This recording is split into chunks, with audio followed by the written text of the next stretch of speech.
तो coordinate geometry को देख लेते हैं। एक्चुअली क्या है कि ये चैप्टर आप क्लास 10th में भी पढ़े होंगे, 9th में भी पढ़े होंगे, लेकिन वहां पे बेसिक चीज पढ़े थे जी। पहला जो टॉपिक था आपका क्लास 10th में कोऑर्डिनेट ज्योमेट्री, ठीक है, वही चीज आपका एक पहला चैप्टर जो है यहाँ पे पढ़ने को मिलेगा।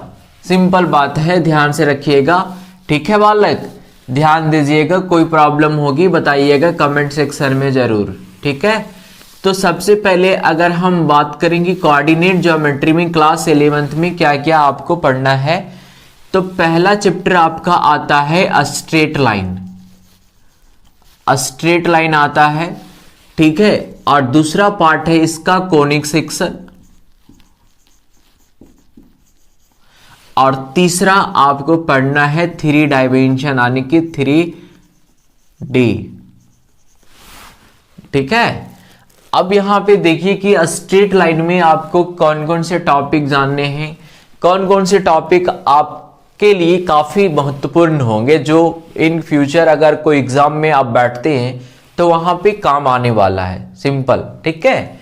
तो स्ट्रेट लाइन में आपको पहला जो जानना है, जो बेसिक इंट्रोडक्शन कह सकते हो इसका, जो क्लास 10th लेवल का होगा, पहला एक्सरसाइज तो आपका इसी से है, ठीक है। जैसे कि डिस्टेंस फार्मूला क्या होता है, सेक्शन फार्मूला क्या होता है, एरिया ऑफ ट्रायंगल्स क्या होते हैं, ठीक है, बात समझ रहे हैं मेरा ना। तो वो सारे चीज को हम लोग पहला एक्सरसाइज में इसका कवर करेंगे। इसके बाद हम लोग चलते हैं तो आगे पढ़ना पड़ता है स्लोप ऑफ द लाइन। हम आपको अच्छे से पूरे डिटेल्स में लेकर चलेंगे, वीडियो लंबी होगी कोई दिक्कत नहीं है, लेकिन आप कंप्लीट इसको देखिएगा तो ज्यादा समझ में आएगी आपको। कहीं घबराने वाली बात नहीं है, कहीं ऐसा टेंशन लेने वाली बात नहीं है, हम आपके साथ हैं, ठीक है। अब स्लोप ऑफ द लाइन में जो है आपको पढ़ना पड़ेगा कि कोई लाइन एक्स एक्सिस के साथ अगर एंगल बना रहा है तो उसका स्लोप क्या होगा।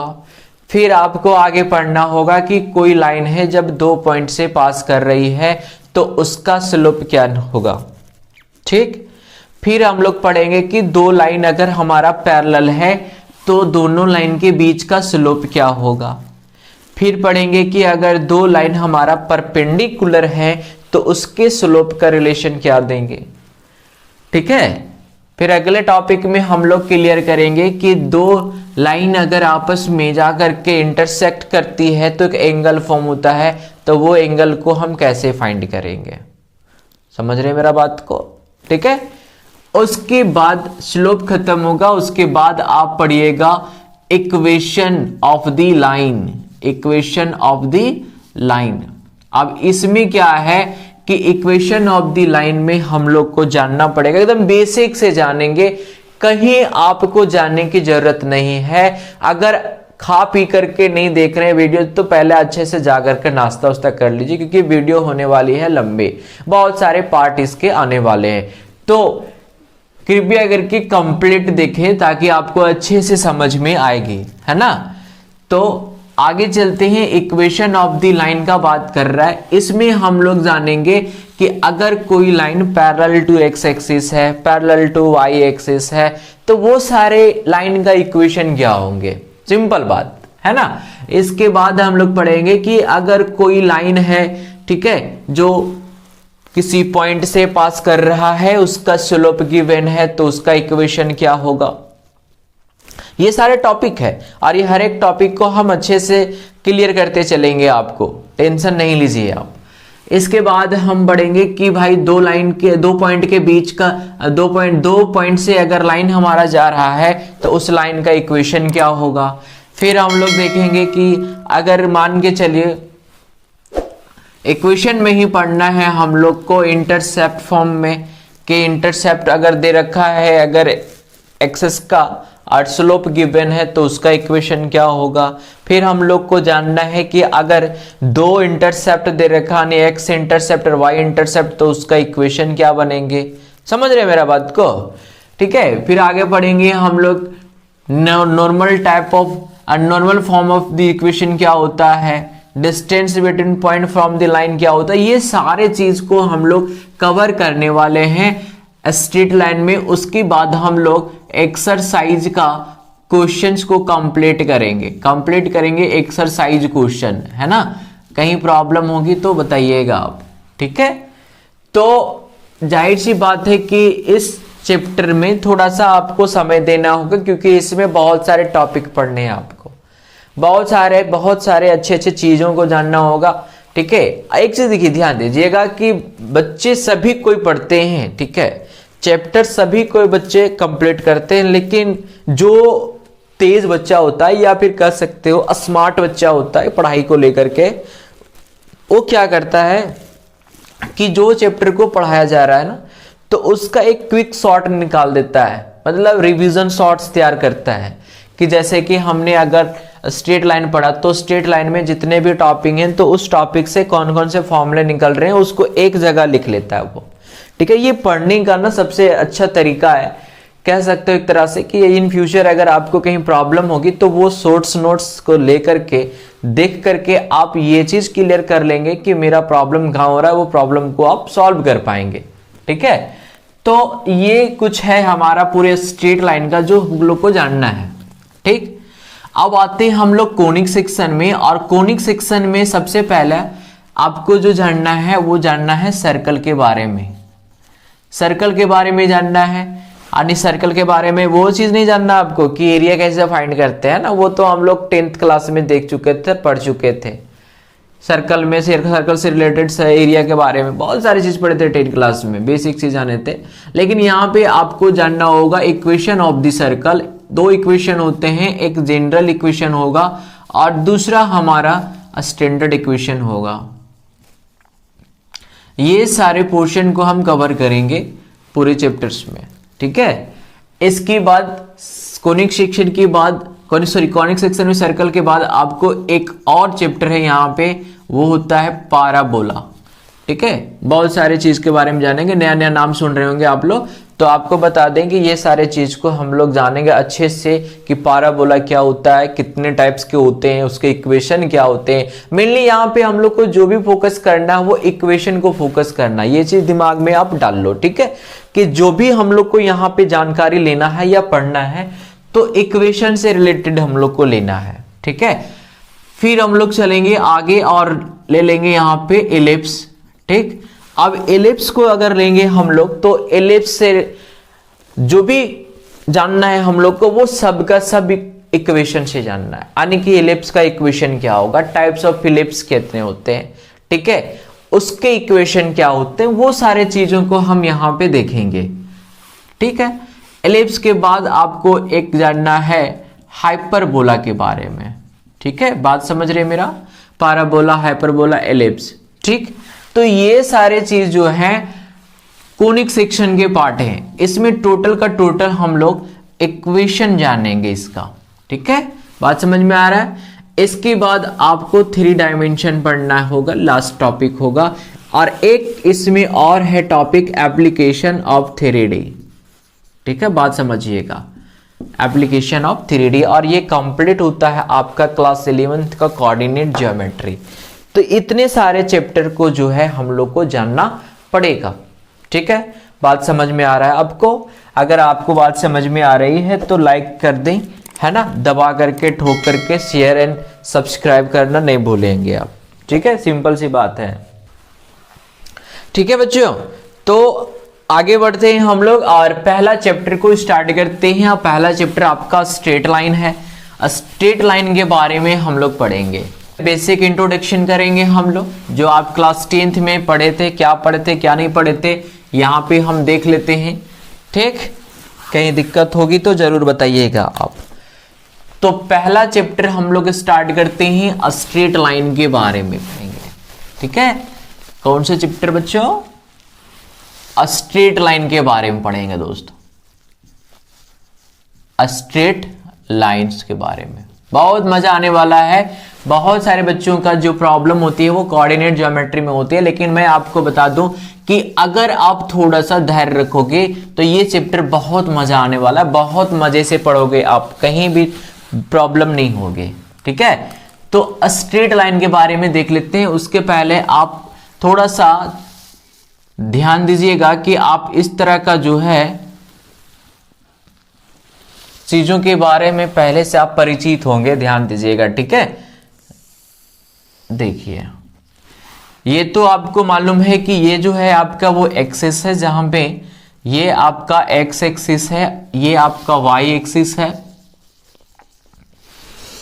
ये आपका एक्स डैश एक्सिस है और ये आपका वाई डैश एक्सिस है, ठीक है बच्चों। और यहां पे जहां पे ये लाइन मिलती है इसे हम लोग ओरिजिन कह सकते हैं, ठीक है।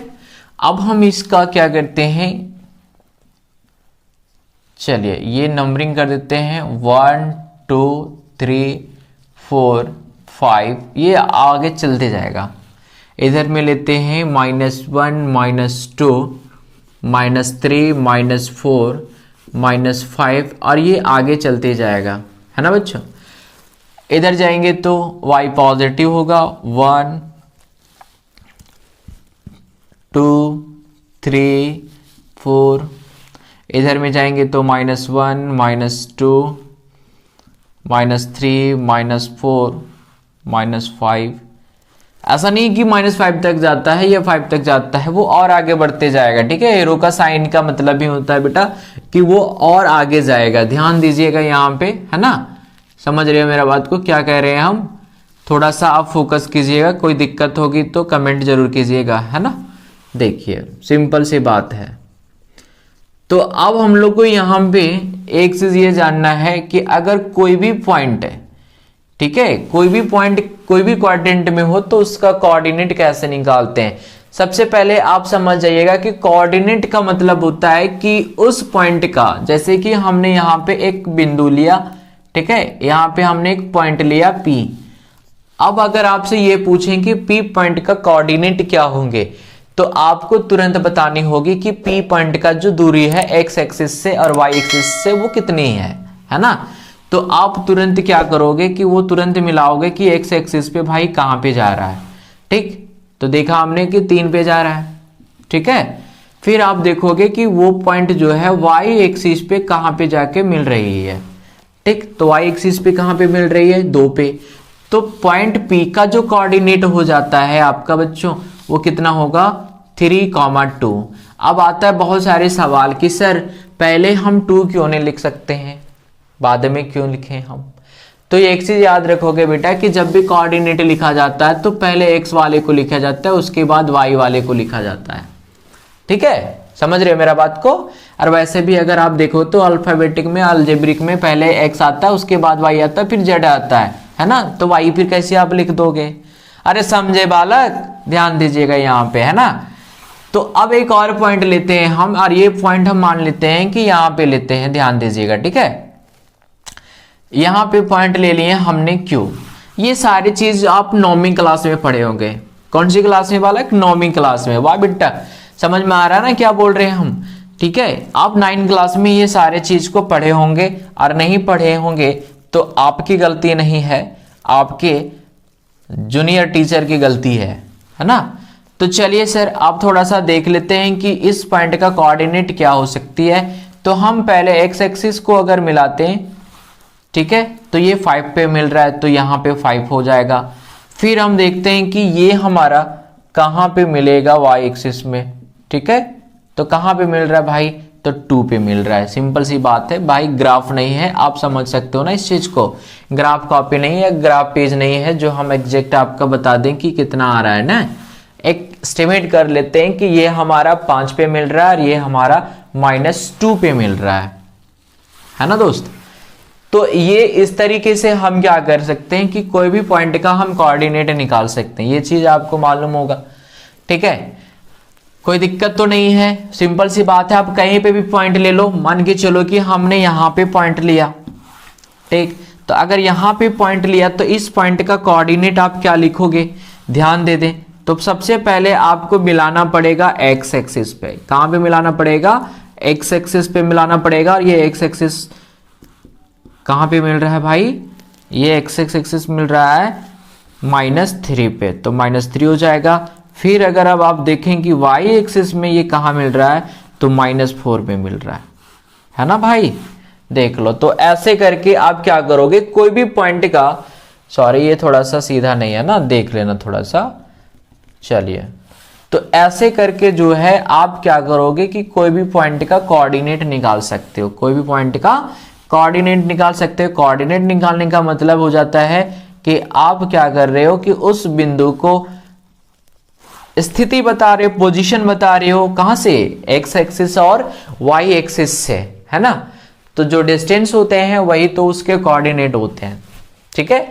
यहां तक क्लियर है आपको, कहीं दिक्कत होगी तो आप बताइएगा।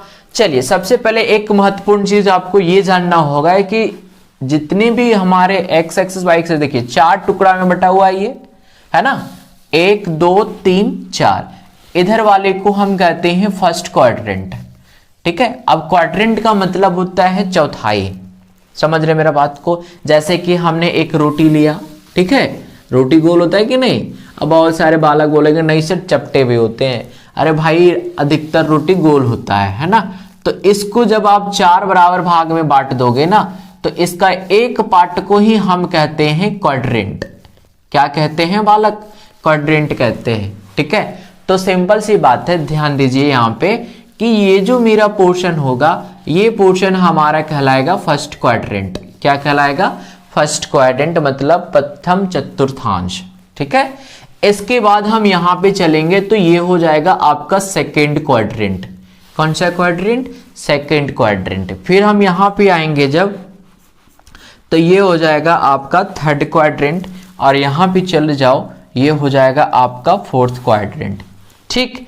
अब यहां पे जो इंपॉर्टेंट चीज है जो आपको जानना है, वो क्या जानना है, ध्यान दीजिएगा कि अगर कोई भी पॉइंट को हम फर्स्ट क्वाड्रेंट में लेते हैं, कोई भी पॉइंट को फर्स्ट क्वाड्रेंट में लेते हैं, तो उसका वैल्यू एक्स एक्सिस और वाई एक्सिस दोनों हमारे पॉजिटिव हैं। देख लीजिए, इधर चलेंगे तो एक्स भी पॉजिटिव में है, ऊपर चले जाओ तो वाई भी पॉजिटिव में है। तो कहने का मतलब यह हुआ कि फर्स्ट क्वाड्रेंट में जब कोई भी नंबर को लिया जाएगा तो दोनों पॉजिटिव में रहेंगे, ठीक। उसके बाद अगर हम सेकंड क्वाड्रेंट में आते हैं, तो सेकंड क्वाड्रेंट में देखा आप देख सकते हो आपकी एक्स एक्सिस हमारा नेगेटिव में आ रहा है, क्योंकि इधर चलोगे ना बेटा तो ये हमारा नेगेटिव में हो जाएगा, और ये वाई एक्सिस पॉजिटिव में हो जाएगा। क्या कहते हो बोलो। तो भाई सेकंड क्वाड्रेंट में जो भी नंबर आप लोगे ना, वो एक्स नेगेटिव होगा और वाई पॉजिटिव होगा। ये बहुत काम का चीज है बेटा, ध्यान से देख लो, आगे बहुत यूज होने वाला है ये सारे चीज। तो वहीं पे अगर हम थर्ड क्वाड्रेंट का अगर बात करें, तो थर्ड क्वाड्रेंट में ये चीज क्लियर दिख रहा है कि x हमारा नेगेटिव में आ रहा है, y भी नेगेटिव में आ रहा है, इसीलिए तो दोनों नंबर के साथ नेगेटिव लगा है ना बेटा, माइनस लगा है। तो ये हमारा घर में कोई भी नंबर अगर आता है तो दोनों मेरा माइनस में रहेंगे, ठीक है। फोर्थ क्वाड्रेंट में अगर चलते हैं तो ध्यान से देखोगे, x हमारा पॉजिटिव तरफ जा रहा है, y हमारा नेगेटिव तरफ जा रहा है, तो जो भी आप नंबर इसमें लिखोगे वो पॉजिटिव एंड नेगेटिव होगा। ये चीज क्लियर हो गया ना। एक बार फिर से आपको समझा दें, अच्छे से ध्यान से देखिएगा, ठीक है बेटा। फर्स्ट क्वाड्रेंट में आपका प्लस प्लस होगा, यानी कोई भी नंबर आप लोगे, एक्स एक्सिस वाई एक्सिस कोई भी लोगे, तो वो आपका दोनों प्लस में रहेंगे, ठीक है। वहीं पे अगर सेकंड क्वाड्रेंट का हम बात करेंगे तो सेकंड क्वाड्रेंट में माइनस प्लस होंगे। थर्ड क्वाड्रेंट का हम बात करेंगे तो दोनों हमारा माइनस में होंगे। फोर्थ क्वाड्रेंट में बात करेंगे तो प्लस एंड माइनस होंगे। समझ में आ रहा बेटा क्या बोल रहे हैं हम। ये चीज आप पढ़े भी होंगे 9th क्लास में और 10th क्लास में, ठीक है। अब थोड़ा सा आगे बढ़ते हैं हम लोग, ठीक। यहाँ पे जो हम लोग को जानना है वो क्या है, देख लीजिए। अगर आपसे पूछ दिया कि भाई P से लेकर के पॉइंट Q तक, है ना, पॉइंट Q तक का दूरी क्या होगा, वो चीज को निकाल के बता दीजिए। तो आप 10 क्लास में भी ऐसे क्वेश्चन को बनाए होंगे, है ना, कि अगर P से लेकर के Q तक का दूरी फाइंड करना है तो हम कैसे फाइंड कर सकते हैं। बात समझ में आ रहा बालक। देख लीजिए, अभी आपको सारा कुछ बताएंगे। बहुत सारे बच्चे बोल रहे हैं कि सर हमने तो 10 कोरोना काल में पास किया है ना, तो पढ़ेंगे कहां से। वेरी गुड बेटा, वेरी गुड। आप पढ़ोगे कहां से, प्रमोट कर दिए गए हो ना। चलिए कोई बात नहीं है। तो अगर आपसे पूछे कि P से लेकर के Q तक का डिस्टेंस क्या होगा बेटा, तो इसका एक फॉर्मूला होता है, याद रखोगे ध्यान से, ठीक है। जो बच्चे पढ़ लिए 10 में वो तो अच्छी बात है, जो नहीं पढ़े हैं ऐसे ही पास कर गए थे उनके लिए है भाई, सुन ले। तो कहता है कि दो पॉइंट के बीच का अगर डिस्टेंस फाइंड करना है ना, तो एक छोटा सा फॉर्मूला लगाएंगे हम लोग, x2 माइनस x1 का whole square plus y2 minus y1 का होल स्क्वायर लेंगे, ठीक है। इसी को आप उलट पुलट के भी लिख सकते हो, कोई समस्या नहीं है, कोई तकलीफ नहीं होगी, क्वेश्चन बनेंगे ही बनेंगे। इसको आप लिख सकते हो x माइनस x2 का whole square plus y1 minus y2 का होल स्क्वायर, ठीक है बेटा। पहले अगर यहाँ पे x1 रख रहे हो तो यहाँ पे भी y1 को पहले रखोगे। आपको जो अच्छा लगे दोनों फॉर्मूले में, जो आपको प्यार मोहब्बत से दिखे वही आप लगा दीजिएगा, कहीं समस्या नहीं आने वाली है, ठीक है। अब आते हैं कि अगर ये भी पॉइंट को हम क्या करें कि दोनों पॉइंट से मिला देते हैं, देख लोगे ध्यान से, R को Q से हम मिला दिए, ठीक है। ध्यान से देखोगे बेटा, ध्यान से। चलिए ये हमने इसको क्या किया, R से मिला दिया, ठीक है, और फिर इसको P से भी मिला दिया हमने, देख लो बेटा ध्यान से। अब बोलोगे कि सर ये तो बन गया ट्रेंगल, क्या बन गया बेटा, ट्रेंगल बन गया। अब थोड़ा सा ध्यान देना यहाँ पे कि हमने बहुत सारे ट्रेंगल का एरिया फाइंड करने के लिए 9 क्लास एंड 10 क्लास में हम लोग पढ़े थे ना बेटा। बहुत सारे ट्रेंगल का एरिया फाइंड किए थे और बहुत सारे फॉर्मूले को यूज किए थे। लेकिन यहाँ पे आपको एक और फॉर्मूले को देखने को मिलेंगे जब आपसे पूछा जाएगा कि PQR का एरिया क्या होगा, ठीक है। तो यहाँ पे आप देख रहे हो कि PQR का कोऑर्डिनेट दिया हुआ है, क्या दिया हुआ बेटा, कोऑर्डिनेट दिया हुआ है। तब हम लोग एरिया कैसे फाइंड करेंगे, ठीक है। इसको सपोज कर सकते हो आप कि ये x1 है, ये y1 है, ठीक है, ये मेरा x2 है, ये y2 है, और इधर वाले पॉइंट को हम ले लेते हैं x3 एंड y3 है। सिंपल बेटा, ध्यान से देखोगे, ठीक है। P and Q and R 3 coordinate दे रखा है और आपसे पूछेगा कि इसका एरिया क्या होगा, है ना बेटा, ध्यान से। तब हम लोग एक बेसिक फॉर्मूला लगाते हैं और वो बेसिक फॉर्मूला क्या होता है, ध्यान से देखोगे। यहाँ पे आप लिख सकते हो कि ट्रेंगल PQR का एरिया यानी एरियाज बराबर, देख लो बेटा ध्यान से, मोड में लोगे 1/2 mode of x1 y2 minus y3 plus x2 y3 minus y1 plus x3 y1 minus y2 mode बंद। अब बोलोगे कि सर ये मोड क्यों लगा रहे हो, है ना, हमने 10 क्लास में तो मोड नहीं लगाया था। कोई बात नहीं बेटा, ध्यान से सुनो। मोड का मतलब होता है कि कोई भी नंबर अगर इसके अंदर में नेगेटिव आ जाता है तो आप उसको बाहर निकालोगे, पॉजिटिव कर देगा। किसी का भी एरिया जो होता है वो हमेशा पॉजिटिव वैल्यूज देता है, ना कि नेगेटिव वैल्यू, ठीक है। कभी आपने ये देखा है कि एक घर है या फिर एक प्लॉट है, उसका एरिया -200 स्क्वायर फीट होगा? नहीं ना, देखे हो ना, नहीं सुने हो ना। तो कोई भी चीज यानी एरिया हो चाहे डिस्टेंस हो, वो हमेशा पॉजिटिव में रहते हैं, इसीलिए हम लोग यहाँ पे इसको मोड में रखते हैं। समझ रहे बच्चों? चलिए, ये 2 फार्मूले होंगे। उसके बाद एक फॉर्मूले और होते हैं, जैसे कि बोल दिया कि भाई ये लाइन है हमारा P2R, ठीक है। अब क्या कर रहा है कि कोई लाइन इसको इंटरनली क्या कर रहा है कि 2 पार्ट में बांट दिया। कोई लाइन आया भाई और इसको जो है 2 पार्ट में बांट दिया, ठीक है। ये लाइन आया इसको और ये 2 पार्ट में क्या किया, इसको बांट दिया। किसको 2 पार्ट में बांट दिया बेटा? लाइन को बांट दिया, ठीक है। अब लाइन को बांट दिया तो इधर रेशियोज बना दिया m और इधर बना दिया n। कुछ याद आ रहा होगा। वैसे बच्चों को तो जरूर याद आ रहा होगा जो 10 क्लास में पढ़ चुके हैं, है ना।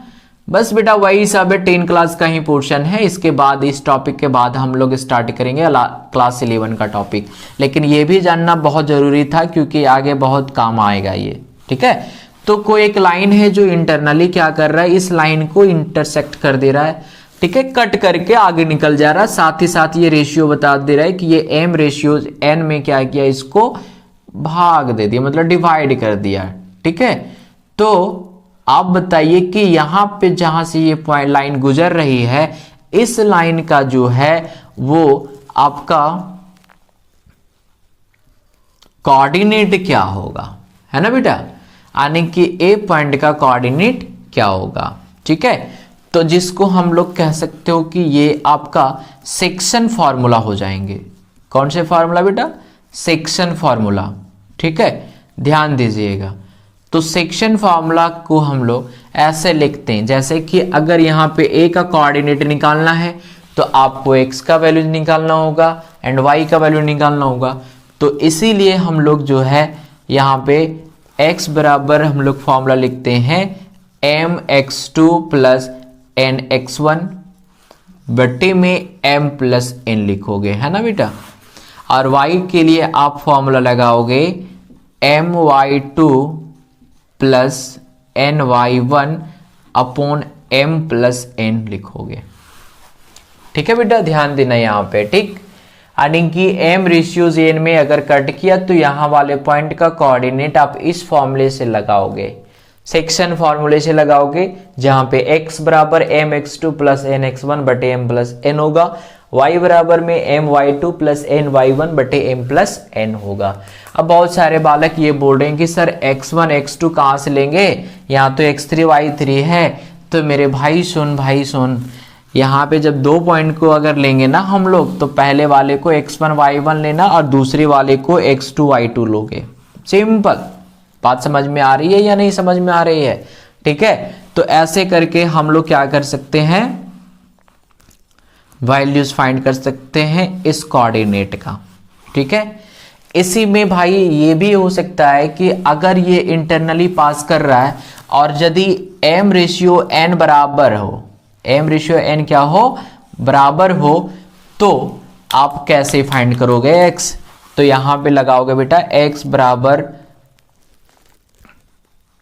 x1 प्लस x2 अपॉन 2, ठीक है। और y के लिए लगाओगे बेटा y1 प्लस y2 बट्टे में 2 हो जाएगा, मतलब इक्वली डिवाइड कर रहा है लाइन को, है ना। तब हम लोग क्या करेंगे बेटा, तब हम लोग करेंगे x बराबर x1 प्लस x2 अब बट्टे में बेटा 2 लिखोगे, ठीक है। 2 इसलिए बट्टे में लिख रहे हैं हम लोग क्योंकि वो 2 इक्वल पार्ट में बांट रहा है इसको, ठीक है। बात समझ में आ रही है आपको या नहीं समझ में आ रही है, वो बता दीजिए, पहले कमेंट में कर दीजिए, कुछ ना कुछ लिखते जाइए। बाबा के पास आए हैं तो कुछ ना कुछ देते जाइए और लेते जाइए, है ना बेटा। तो सिंपल सी बात है कि आप लोग देखते जरूर हैं वीडियो लेकिन शेयर नहीं करते हैं, लाइक तो करना भूल जाते हैं, लगता है जैसे हम आपके दुश्मन हैं, है ना बेटा। तो भाई लाइक एंड शेयर दबा करके ठोक दें, है ना। सब्सक्राइब जरूर करके रखेंगे चैनल को, क्योंकि बहुत सारे ऐसे आपको लेक्चर देखने को मिलेंगे जो बहुत आपको मदद मिलेंगे, है ना। जहां तक होगी पूरे डिटेल में हम आपको पढ़ाने वाले हैं। तो ये कुछ फॉर्मूले हैं जो क्लास 10th में हम लोग पढ़े थे और अभी 11th में पहला एक्सरसाइज इसी से बनाना है, ठीक है। यही 2 3 4 फॉर्मूले होंगे जो हम लोग को यूज करना होगा। बात समझ में आ रहा है बेटा, है ना। तो प्लीज इसको नोट कर लेंगे क्योंकि आगे हम लोग ये सारे फॉर्मूले को यूज करने वाले हैं, ठीक है। ध्यान से देख लो।